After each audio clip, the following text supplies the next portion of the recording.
내일은 늦습니다. 바로 지금 건강 365 영상 좋아요 눌러주세요. 사랑하는 가족에게 전하는 최고의 선물 건강 365 공유해 주시고 함께 해주세요. 코로나19로 인한 생활 방역이 일상화된 지금 각자의 위치에서 최선을 다하고 있는데요. 계절은 여름으로 가고 있고 마스크 쓰는 일이 만만치 않습니다. 한양대병원 감염내과 김봉영 교수 연결되어 있습니다. 안녕하세요. 네, 안녕하세요. 교수님, 날이 점점 더워지면서 마스크를 계속 착용하는 일이 부담인 건 사실입니다. 하지만 마스크 착용이 감염 예방에 꼭 필요한 일이라는 걸 잊으면 안 되겠죠?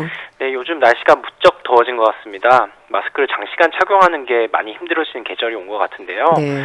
하지만 잘 아시겠지만 마스크 착용은 본인을 감염의 위험으로부터 지킬 수 있을 뿐만이 아니라 만약 본인이 감염되었을 경우에도 타인에게 전파시키는 것을 방지하는 역할을 할 수 있습니다. 네. 때문에 말씀하신 대로 코로나19 전파를 방지하기 위해 우리 모두가 꼭 지켜야 할 생활수칙임을 잊지 마셔야겠습니다. 네.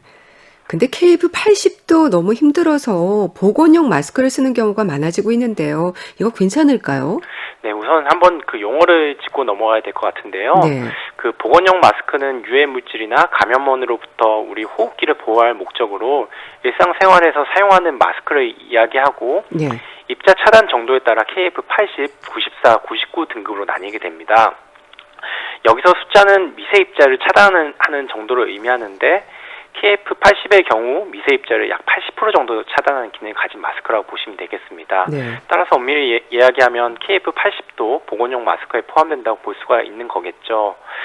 이러한 보건용 마스크는 입자를 걸러내는 기능이 있기 때문에 결과적으로 공기 흐름을 차단하게 되고 때문에 우리가 착용할 때 답답하다고 느끼는 것입니다. 네.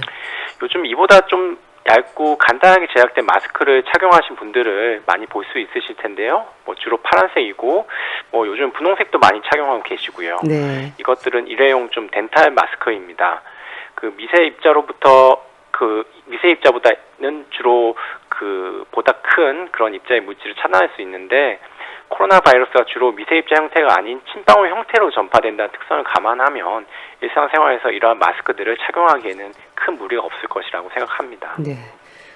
마스크를 쓰는 건 이제 습관이 됐는데요. 근데 무의식적으로 마스크나 얼굴로 손이 자꾸 가는 경우가 많더라고요.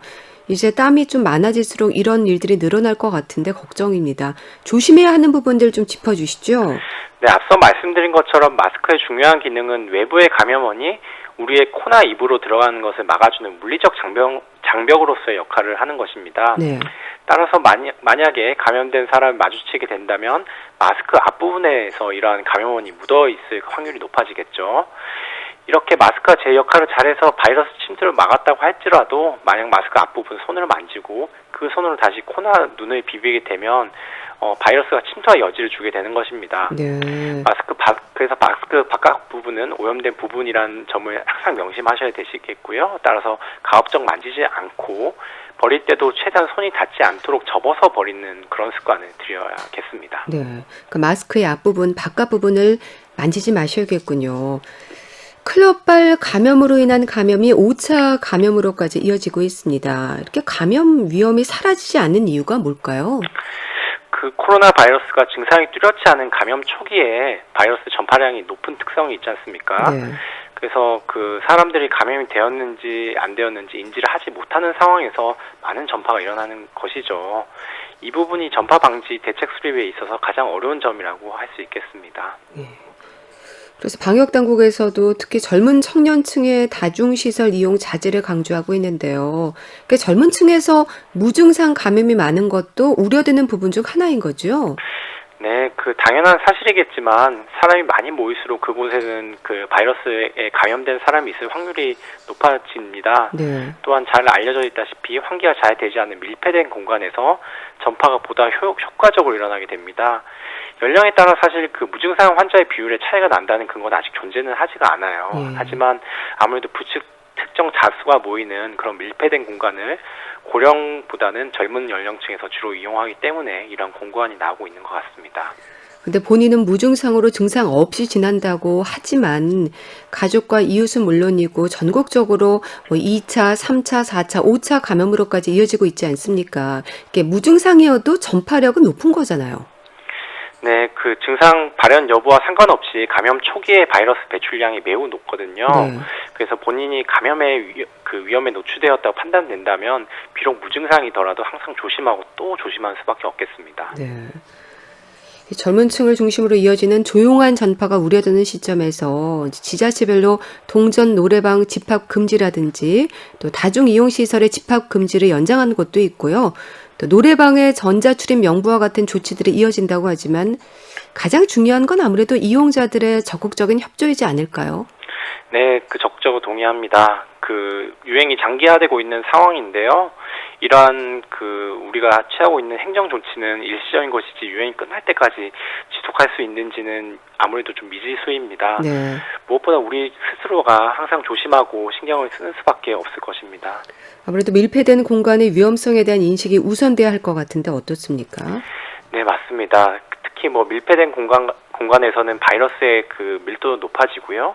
타인에게 전파시킬 확률도 높아지고 또한 본인이 타인에게 감염될 확률도 높아지게 됩니다.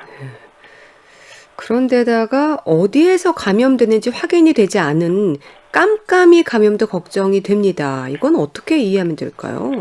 사실 이 부분이 이번 코로나 바이러스 대응에 있어서 가장 어려운 부분인데요. 네. 바이러스에 감염이 되고 그 바이러스가 체내에서 증식되고 배출되고 있음에도 불구하고 증상이 나타나지 않은 경우가 다수 있거든요. 전체 감염자의 약 30% 정도가 무증상 감염자라고 발표되고 있고 네. 또한 일부 특정 집단을 대상으로 한 연구에서는 약 70% 정도까지도 무증상일 수 있다는 그런 보고도 있습니다. 아무래도 치료제와 백신이 없는 상황에서 감염병 유행에 대비하는 최선의 전략이 감염원을 찾아서 격리하는 것인데 네. 이렇게 인지하지 못하는 감염원은 조기 격리가 어렵기 때문에 그만큼 전파의 위험이 높아지는 것입니다. 강서구 미술학원에서의 감염도 그렇고요. 또 그런 일이 없어야겠지만 언제든 일어날 수 있는 일이어서 걱정인데요. 그래서 스스로의 생활 방역의 중요성이 강조가 되고 있는 거겠죠. 네, 그렇습니다. 저희가 얼마 전에 이제 생활 방역으로 지침을 바꾸기는 했는데, 네. 그런데 이것 역시 우리가 3, 4월에 한참 저희가 고생을 했던 그런 사회적 거리두기와 크게 다른 바가 없거든요. 그 점들을 국민 스스로가 모두 인식을 하고 잘 지켜주셔야겠습니다. 참 이런 지역사회 감염과 같은 추가 확산 소식을 들을 때마다요. 이 코로나19의 무서운 전파 속도에 다시 한번 놀라게 되는데요. 감염원을 역학조사로 제거하고 있긴 하지만 전파 속도를 떠올릴 때 역부족인 부분도 있어서 특히 더 걱정이 됩니다. 네, 바이러스에 대한 항체가 없는 인구 집단의 감염자가 발생하였을 때 이 감염자가 2차 감염을 유발될 수 있는 숫자를 의미하는 R0 값이 사실 코로나19에서는 3에서 5 정도로 추정이 되고 있거든요. 네. 즉 한 사람이 한 3에서 5명 정도를 한 사람이 3명에서 5명 정도. 네, 그 정도를 그 정도에게 전파를 시킬 수 있다는 그런 보고들이 많이 나오고 있는데, 하지만 계속 강조하다시피 문제는 증상이 뚜렷하지 않은 초기에 바이러스 배출이 활발하기 때문에 네. 우리가 이런 바이러스의 순수한 전파 능력을 3에서 5 정도 추정을 하고 있지만 실제 인지하지 못한 사람 상태에서 많은 사람들한테 노출시키기 때문에 더 많은 사람들이 감염이 될 수가 있는 거죠. 그래서 역학조사만으로는 감염의 고리를 완전히 차단하는 것은 물리적 한계가 분명히 존재를 하고요. 네. 그래서 저희 계속 강조하고 있는 그런 생활 수칙들이 중요하다고 얘기를 하고 있는 것입니다. 네. 순차적인 등교 계약이 이어지고 있는데요. 언제까지 계약을 미루기만 할 수도 없는 일이고 또 등교와 온라인 수업이 병행되는 혼합형도 계획하면서 방역을 위한 최선의 노력을 하고 있는데요. 말씀하신 것처럼 우리 스스로가 조심할 수 있는 건 결국 생활 방역인 거겠죠. 네, 그렇습니다. 사실 학교 교실 내에서 어떻게 생활해야 되는지 그런 지침도 많이 내려오고 있는 걸로 알고 있는데요. 네. 그런 교실 내 방역도 생활 방역과 크게 다르지 않습니다. 철저히 손위생을 준수하고 마스크를 착용하는 것이 중요하고 발열이나 기침 등의 증상이 발생할 경우 등교를 삼가하는 것이 중요하겠습니다. 그럼 교실 내 방역이 참 중요한데요. 근데 아이들이 마스크 쓰기라든지 거리 두기를 얼마나 잘 지킬지 사실 걱정이 됩니다. 어떻게 이해를 시켜야 할까요? 교사들의 일이 너무 많아지는 것도 또 걱정이 되기도 해요. 네, 참 이게 현실적으로 어려운 부분이라고 생각을 합니다. 특히 저학년으로 내려갈수록 이게 철저히 지키기가 좀 쉽지 않을 것이라고 그러니까요. 예상이 되고요. 솔직히 현재로서는 특별한 정답이 없는 부분이라고 생각을 합니다. 네. 가정과 학교에서 지속적으로 교육을 시킬 수밖에 없을 것 같은데요. 사실 그 세계 여러 국가 중에서 우리나라가 학교 수업을 가장 먼저 시작하는 그런 나라들 중 하나이기 때문에 네. 다른 나라의 경험을 좀 참고하기도 어려운 상황입니다.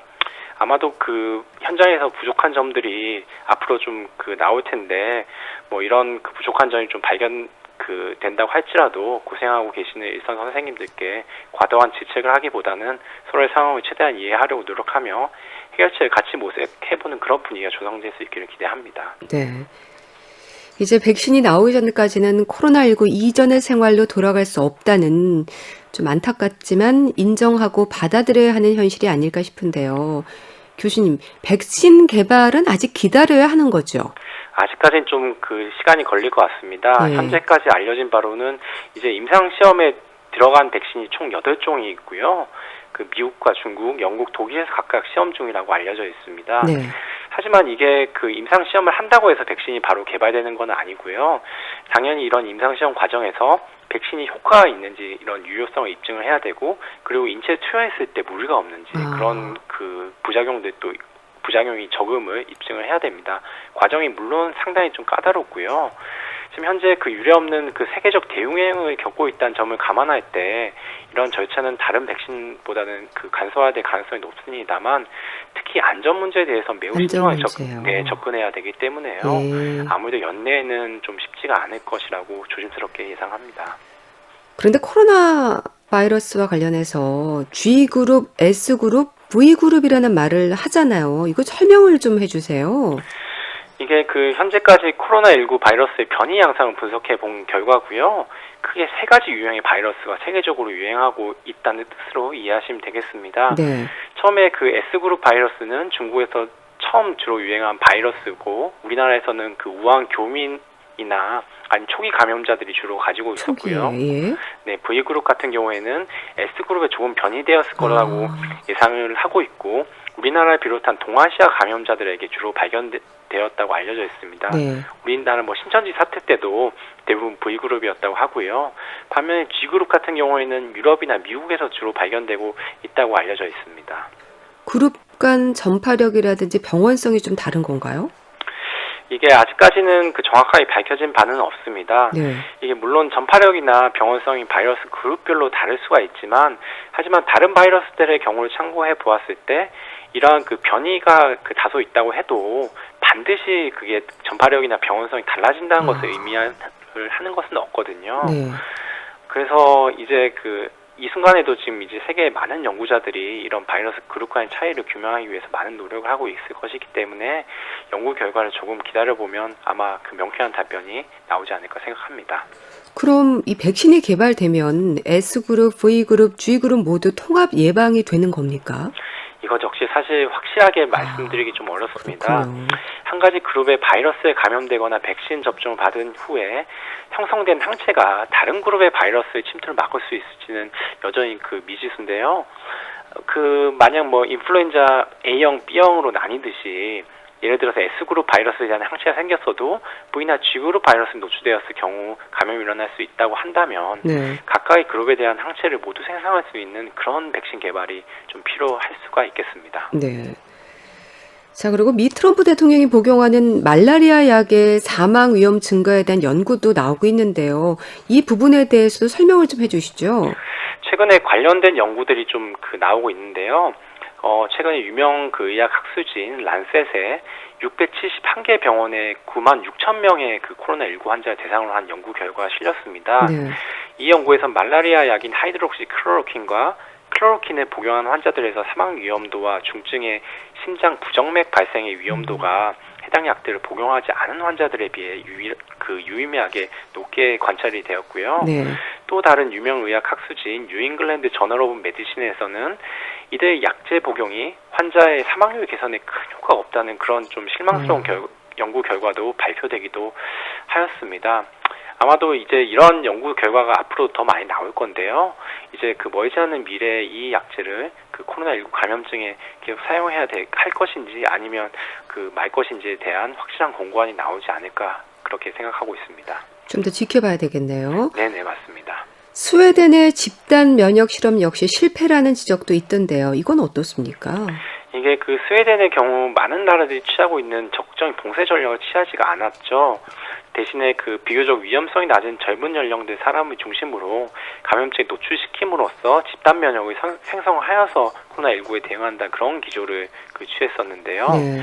근데 이게 4월 말에 그 조사해본 결과 그 스웨덴 수도인 스톡홀름에서 항체를 보유한 비율이 전체 인구의 7.3% 정도로 예상보다 매우 낮았다고 합니다. 낮았군요. 네, 집단 면역을 통해 바이러스 전파를 막기 위해서 그 제시하고 있는 수치가 한 60% 정도거든요. 네. 상당히 좀 낮은 수치고요.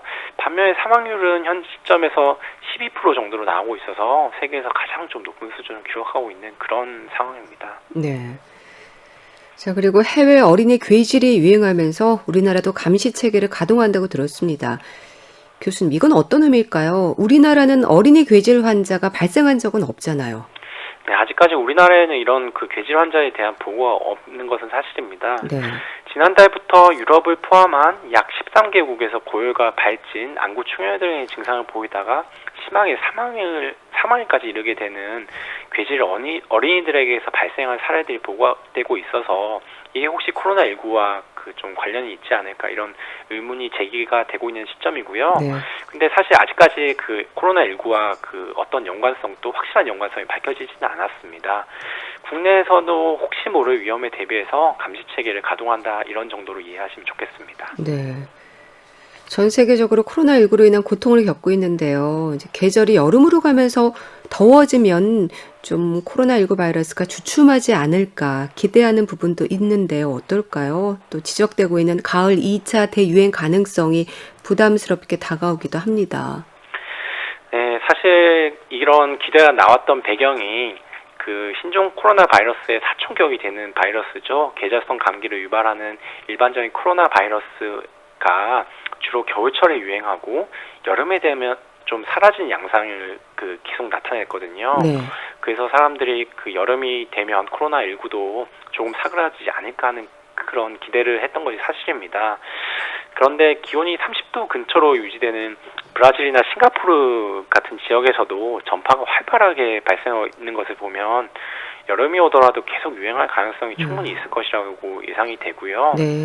그리고 그 많은 전문가들이 과거 스페인 독감 양상과 비슷하게 가을에서 겨울 사이 2차 대유행이 발생할 가능성이 높다고 생각하고 있기는 하지만 네. 이번 이태원에서 발생한 그 사태에서 볼 수 있듯이 우리가 조금이라도 그 방심을 한다면 2차 유행은 언제든지 발생할 수 있다고 생각합니다. 네.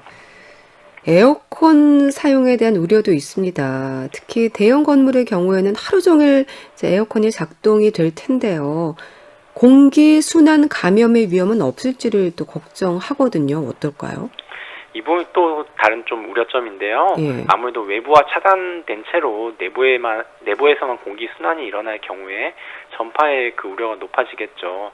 또한 그 에어컨이 강한 바람을 또 뿜기 때문에 이런 경우에 바이러스에 오염된 침방울을 보다 멀리 옮길 수도 있기도 하고요. 네.